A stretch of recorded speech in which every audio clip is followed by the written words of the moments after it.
The adjustable dado jig featured in Shop Notes issue 76 makes it easy to route perfect fitting dados of any width, even to fit plywood, which is typically a touch thinner than its nominal thickness. The jig features a self-clamping mechanism, so there are no clamp heads to get in the way of the router, and best of all, the jig can be set up quickly. Start by clamping the workpiece to your workbench. I'm using a bench dog and a Wonder Pup here, so there aren't any clamp heads to interfere with the jig. Next, lay out the location of the dado on the edge of the workpiece. Since the jig automatically squares itself on the workpiece, you only need to mark the first few inches of the dado. And because I'll be using the shelf itself to set the width of the jig, I don't need to mark the exact width of the dado. The second line here really just helps me remember which side of the line I'm going to route on.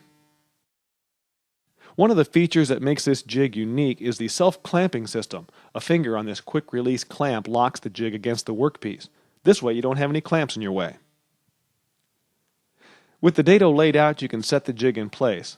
Align the fixed hardboard fence, that's the one on the left, with one of the layout lines. Next, slide the clamp in place against the workpiece and tighten it down with a few turns of the handle.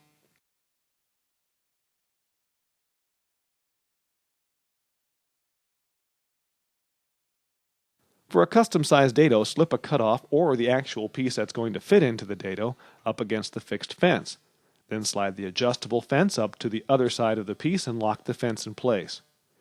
Now you can set the depth of the bit in the router. Remember to account for the 1/4 inch thickness of these hardboard fences.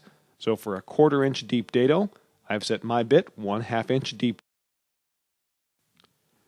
When you're ready to route, the dado will be cut in 2 passes.